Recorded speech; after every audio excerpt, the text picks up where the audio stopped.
Hello, everybody. It is Paris. Welcome back to the first episode of my YouTube channel. Thank you so much for joining me. I plan on making this channel basically a continuation of my TikTok and my Substack. So we're going to be talking about all things feminism, all things patriarchy, culture, society, commentary. You know what's up. If you like anything I've ever said, if you like anything I've If you like anything I've ever said, then you'll like more of what I'll be putting on here. Today, we are going to be talking about porn usage and how this ends up impacting young girls. I am very staunchly anti-porn. It's something I've talked about on and off on my platforms for 7,000 million reasons, and this is a really big problem, or this is a really big one of the big problems that makes me really anti-porn is the way that this impacts young people. Today we're going to be zoning in on young girls, but the way that this impacts young people growing up. I am anticipating the counter arguments, and we'll get to those at the end of the video, but I just want to give people a bit of insight into what it's like to grow up as a girl in a society where, over 90% of men are watching porn. The average age that people find pornography is 13 years old, which I think about 10% of children have found porn by the time that they're 9 years old. So it is 100% a huge issue. It's something that children are being exposed to at alarming rates, and it is 100% impacting the way that they treat the people around them. And I want to give light to that experience. This is not something that I really think is exclusive to porn usage and the way that it impacts young people. I think that this is also something that really impacts adults. So I think we need to remember that a lot of people are experiencing this as children, and then it carries on throughout the rest of their lives. So yeah, I wanted to also make that part clear. But of course, I think that we can all understand that porn usage, regardless of whether or not you are pro or anti the porn industry, that porn usage amongst children is horrific, and it is something that we should all be really fighting against. So yeah, let's get a little bit more understanding about the problem, a little bit more understanding about how this is impacting young people. If you participated in my survey, shout out to you. You're a great person. I'm looking for my laptop. But yeah, so let's dive into this. I put a survey on my TikTok, a Google Sheets, where I wanted to ask some people for you guys to share a little bit of your experiences. So all the data that I'm going to be talking about is going to be stuff that I collected from that survey that I did. Alrighty, so I first want to start here talking about the sex positive culture that we've been living in, because there is a really big shift in the way that we talk about porn now in the mid 2020s now versus the way that it was probably being talked about in the early 2000s or even in the 2010s. There was a big shift towards sex positivity, which I found to be defined as embodying a liberating attitude towards gender, body types, sexuality, and all of its nuances, free of shame or judgment.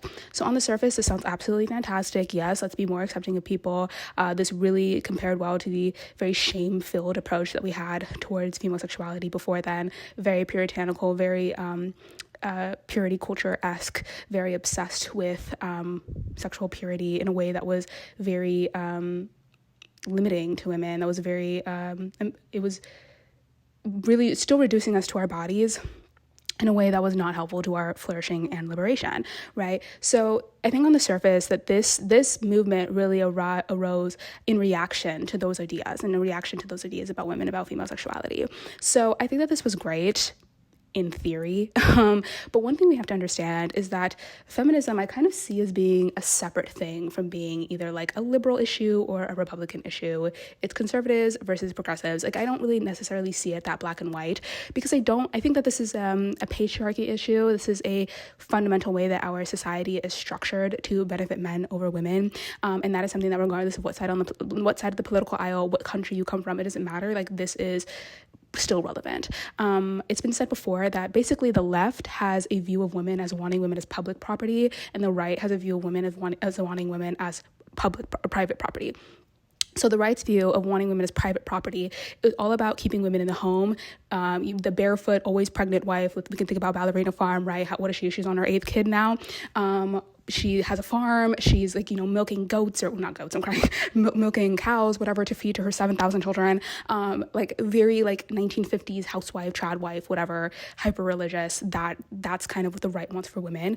And that's what we say is private property. You as a woman, I own you. You stay inside of my home. You give me children. You take care of my home, that sort of thing. The left wants women as public property, meaning we're talking about SWs. We're talking about all women being able to sell and profit off of their sexuality. We're talking about pornography. We're talking about, this is like the BBL era, right? Everyone was going for like a very, very hypersexualized image. The left's view of women as public property, this whole sex positivity thing was very big during the 2010s, right? So we're having figures like Kim Kardashian and her never-ending butt, right? We're all going for these like hyper-sexualized, hyper-pornified bodies.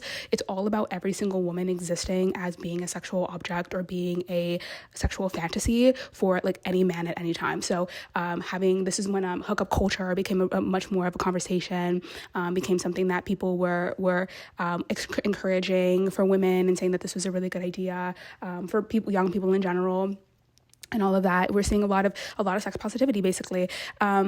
So I don't think that either one of these visions for women are good for us. So, in sex positivity, in what I think, how it exists now and how I think really it's always existed, was very much on the left's view for women. So this movement quickly became very sour because I think that this movement lacked any true feminist analysis. It wasn't looking at what is actually going to be liberating for women's sexuality. Like, how can we actually have conversations and architect a society where women can be sexual in ways that are not degrading, that are not being just used and boiled down to our bodies. It, I think, failed to connect why the previous iteration, like what the society that we were living in sex positivity of the 2010s, that was like a very conservative view of women, a very conservative view of sexuality, why that was not good for us. It failed to connect that back to patriarchy, where it was like, you're patriarchal because you want just a barefoot woman in your house that's like having a bunch of your kids and taking care of your home, right? Like, that's sexism, but wasn't acknowledging that also wanting every woman to be a sex object and wanting every woman to be an SW and thinking that pornography is fantastic is also bad for women. There was not a true feminist analysis, and that's ultimately what I think was the downfall of the sex positivity movement. And it just ultimately ended up normalizing things that are bad for women, most notably being pornography, which is what we're going to be talking about here. It's not a good thing, to say it in the purest sense of the word. It's not a good thing. It's not a good thing for women. It's sure as hell not a good thing for young people. And there's not a big difference when you're talking about how accessible pornography is. Pornography exists on basically every single social media platform. Most porn sites will ask you, have a little pop-up window to say, are you 21 years old? And you can click yes or no. There's no further clarification to know whether or not you're 21. If you want to upload a video onto a porn site, all you need is an email address. There's no way of confirming whether or not the people that are in that content are of age, and there's no way of confirming whether or not they consented. So of course, it is an absolute hellscape on these apps, on these platforms. A lot of porn is on underage children. A lot of porn is revenge porn. It is, ex-partners wanting to, get back at their exes that they're angry at or whatever. So they share the content that they made between the two of them. It's a lot of exploited people that are in these platforms. It's horrific. And porn companies, whenever states in America have said, okay, you as a porn company, you need to have stronger rules around making sure that the people on your platform are of age. You want to know what they do? They just stop putting their porn in those states. I think it happened in Florida. They just literally are like, okay, we're just not going to do it. Why? Because like Pornhub, all these big sites, what they know is that this is their moneymaker. Exploiting children, exploiting people who are being assaulted, this is their moneymaker. They know that that's most of their content. They're well aware. So when they start to put, these countries start to put legal stipulations on them to be more mindful about the content that's on their platforms, they're like, you are coming for my pockets so hard that I'd rather just not allow my platform in your state at all. It's literally easier to just remove their platform than to be mindful of the things that are on there and to have more stipulations in place to be protecting people. Need I say more? So I feel like that wasn't even in my notes. I went a little bit off, but I'm just trying to share that like porn is like fundamentally a flawed concept, and we could talk about like the concept of like recording people having sex and like putting that on the internet and like other people watching that, because I think that like if you wanted to say that there is an ethical way of doing that, then we'd have to have a conversation about like, is that ethical at all? I don't think it is, but 100%, the way that porn exists in the world right now is not good for anybody. It is just literally a website filled of video exploitation and people watching it, and a lot of those people are children. So with what I was saying earlier, with how accessible this is, it's a no-brainer why children are having such an easy time finding this content, because it's everywhere, because it's absolutely everywhere. So yeah, okay. I wanted to establish that that's what we're gonna be talking about today, is porn and how terrible porn is. So we're going to share the stats, okay, about the fact that, like I was saying earlier, the average age that people are finding pornography is 13 years old, which means that in the States, I was 13 in what grade was that? 7th grade, I think. So middle school, around middle school. Like I said, it really starts around 9 years old, but by 13, I think it's at least 50% of 13-year-olds have been exposed to pornography. The way pornography functions is extremely addictive. So chances are, if you have been exposed to it, you are on set. You were in line to be watching it habitually for a very, very long time. So let's talk about what these little girls that are being around boys, right? And also another thing I need to establish, the vast majority of pornographic content is violent acts that are being done by men to women, right? So when you are a young person and you are watching pornography, you are being taught, because you're not a sexual creature, you are a child, you are a prepubescent child, you have no idea what this stuff is. You are being taught that this is something that adults do. You do not have the concept, you do not have the brain power to understand that this is entertainment, because that's what the pro-porn crowd says. This is entertainment, it's a fantasy, it's fake, it's not real, blah, blah, blah. You don't have that framework. And I would also say adults don't have that framework. But especially as a young person, you don't have that framework. So you're watching this and you're being told, this is how sex is had. This is what I can come to expect of the opposite sex. This is what people do, right? So these young children are watching it, and it is impacting the way that they start interacting with each other. And here am I'm going to move over to the side so I can put my screenshots over here. But here is a summary of what it is that I found that is happening with these young people, okay? So first was a question, did you find porn before the age of 13? 83% of people said yes. Did you find violent acts being done in that porn? So examples being choking, hitting, slapping, verbal degradation, whipping, being tied up, etc. And 85% of people said yes.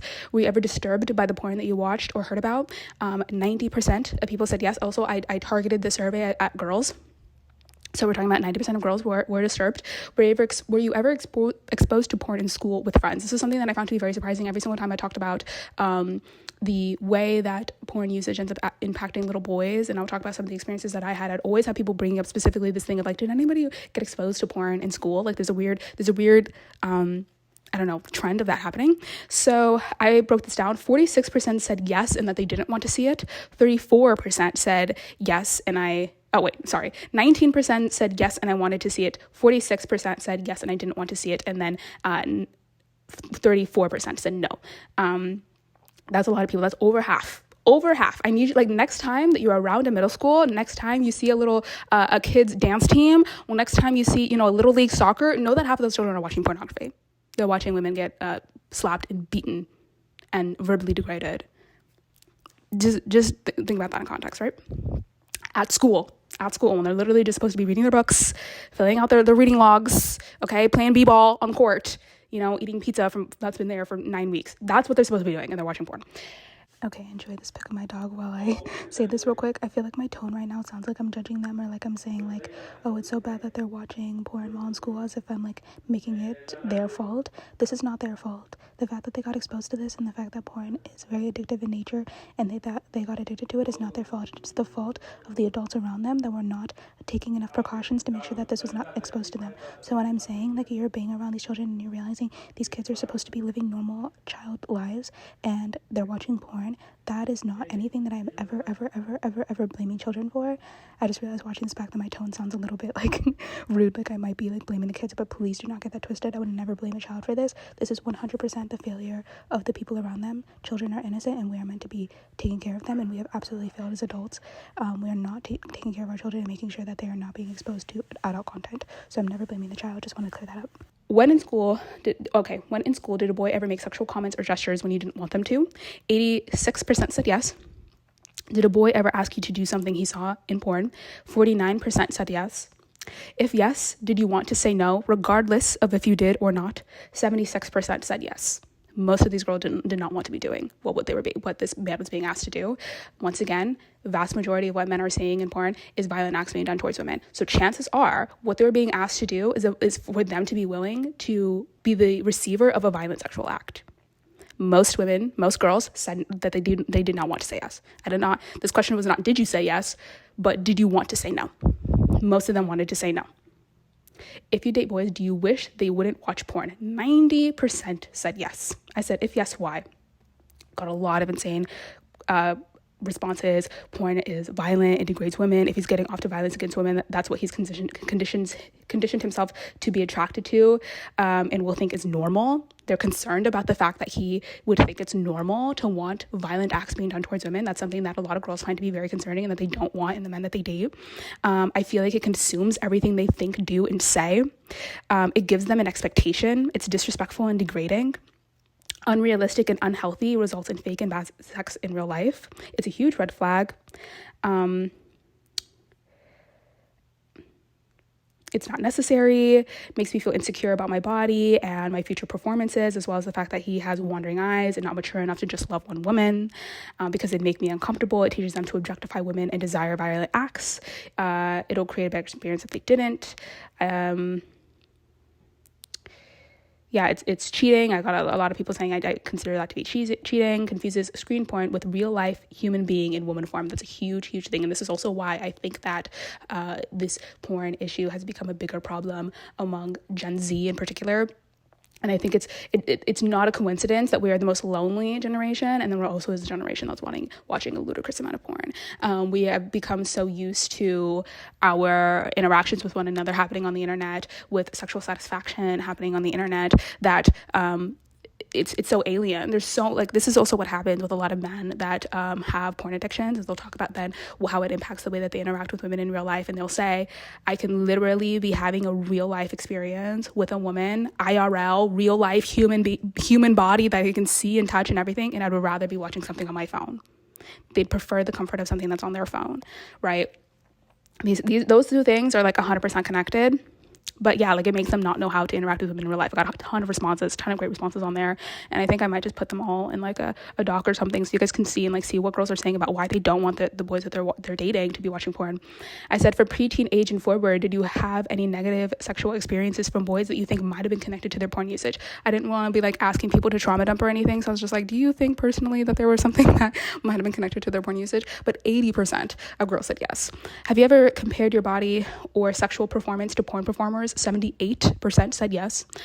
Did a boy ever compare your body or sexual performance to porn performers? 46% said yes. Do you try to behave in sex like the women you watch in porn or the women your male sexual partner watches? 53% said yes. And I just asked, what are your thoughts on the porn industry? I think it should be stopped. I think it's setting unrealistic things for young people. It's corrupted. Porn kills the brain. It's ruining humans, whether they're girls or guys. It's ruining relationships, friendships, and society in general. People start acting and deciding according to the lower half of their body. Great way of putting that. I hate how addictive it is. Can't speak. Way too violent on women and rots men and boys' mind to what a female should look and act like. I think it's heinous and easily accessible. Porn should be banned. I'm getting so many really young girls, 12-year-old girls that are, writing these messages back, saying that they know for a fact that their siblings, their little brothers are watching porn, and it's something that they find to be really concerning, but they're especially concerned at the fact that everybody else around them is not concerned. I got so many messages like that, even in addition to the responses that I got on here, how the industry influences men or boys, perceives women to be sexual objects and nothing more. It's dirty and disgusting. The rise of sex work as female liberation is just in the interest of men, as it does not benefit women. A lot of you say, at least it should be restricted for children. I don't want to judge people in the industry, but it has deeply impacted the way that men treat women, right? So I'm getting a lot of people that are even very empathetic towards the concept of sex work or the concept of pornography, but are just saying, look, this is not having good effects. We need to get rid of it. It benefits the oppression of women. It's gross. It ruins people, ruins relationships and marriages, embraces degradation towards women. I mean, just literally, someone just said F porn. So many amazing and I'm not amazing, like this stuff is good, but like people are sitting here being like, this is really bad, this is really bad. And I feel like I can move back to the front, this is really bad, but I feel like this is not a conversation that we have as objectively. So as heartbreaking that this is to hear, I think that it's so helpful for us to understand that the dominant narrative, because we still are, I really feel like, living in a very sex positive quote unquote culture, and I think that this understanding of people saying, I really don't want the man that I'm watching to be watching porn, I actually really hate the way that porn makes me feel, I hate the way that it makes him think about me, I'm really concerned about the men in my family, I'm really concerned about my younger siblings, I'm really concerned about my older brothers, I'm really concerned about, you know, my cousins, whoever, like I'm really concerned about the way that it's making them act after I've kind of noticed their relationship with it. I'm really concerned with the way that it's making me feel about my body, about my sexual performance. You know, like men in real life literally don't want to interact with real life women. They would rather be with whatever, you know, fake OF girlfriend or something.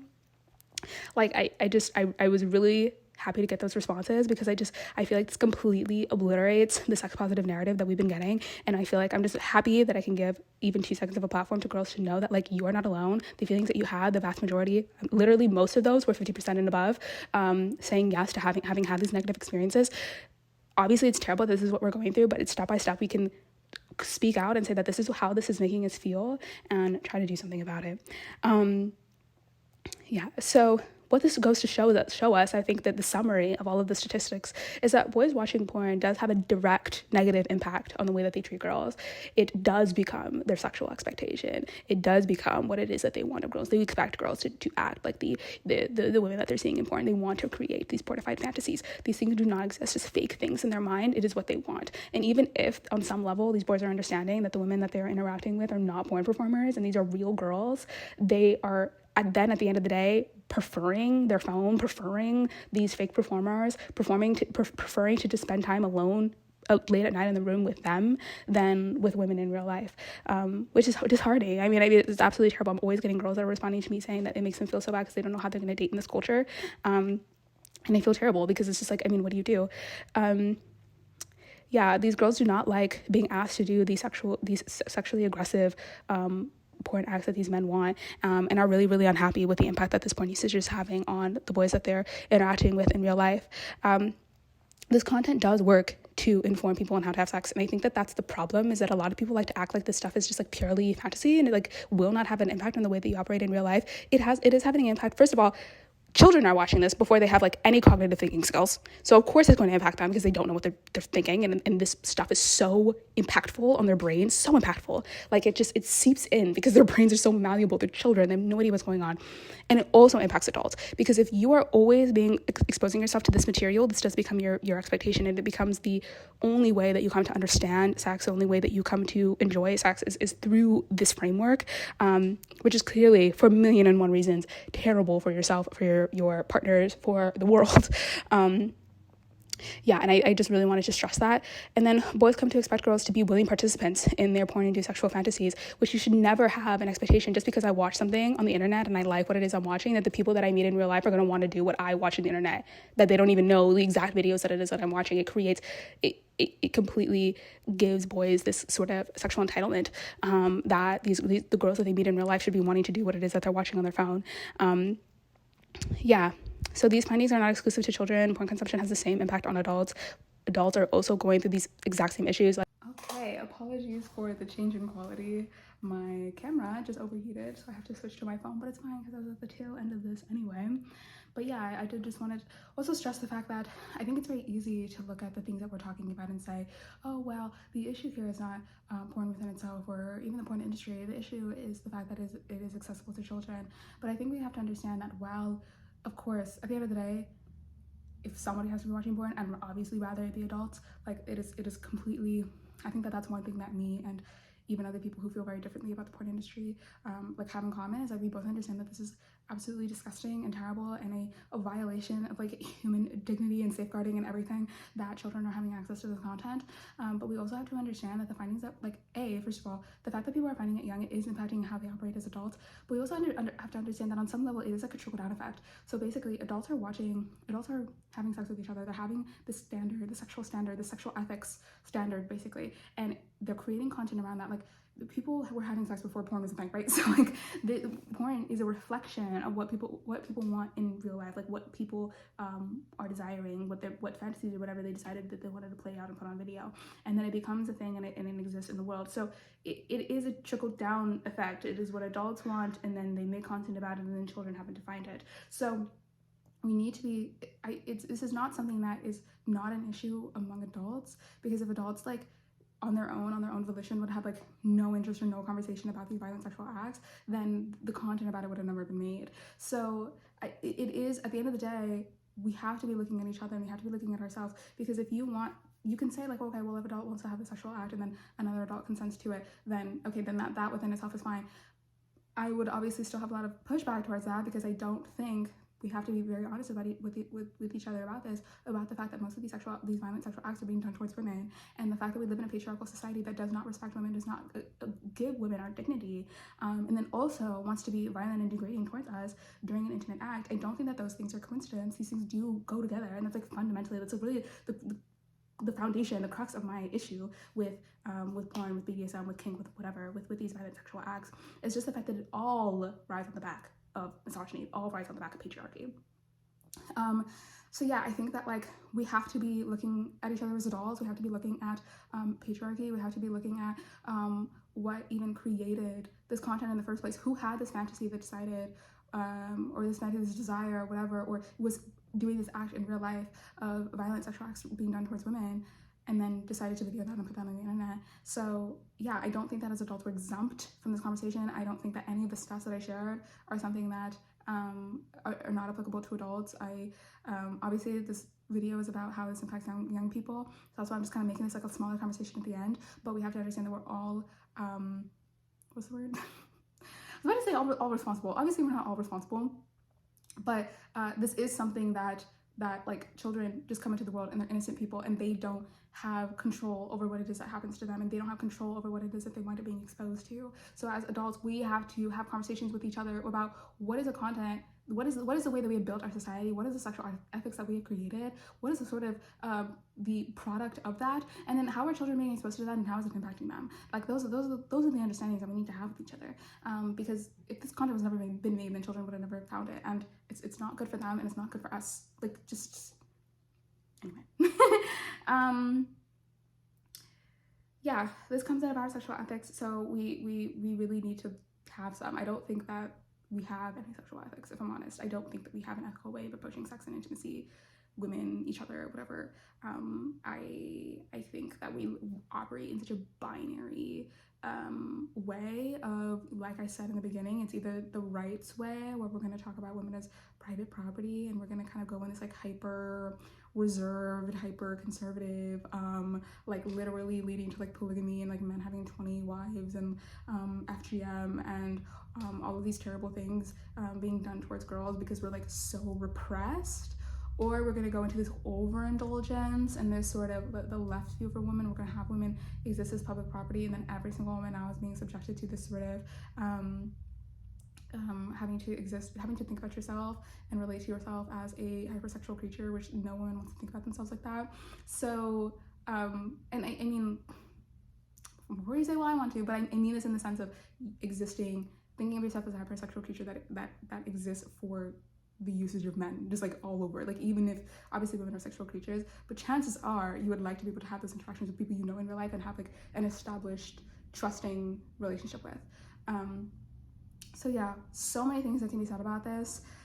Sorry if I was rambling. This is a subject that I'm very, very passionate about and that I have so many thoughts around, and I'm of course still getting the hang of YouTube, and I'm figuring out how I want to be putting on here. I did start a podcast. I don't know if I already said this. I started a podcast. I'm going to be shifting now onto YouTube because I realized that I'm just more passionate about this platform. So yeah, thank you guys so much for sitting here and listening to all of that. I hope it was helpful. I hope you enjoyed. I hope you subscribe and you comment, and I don't know, let me know if it was helpful and let me know if you enjoyed it.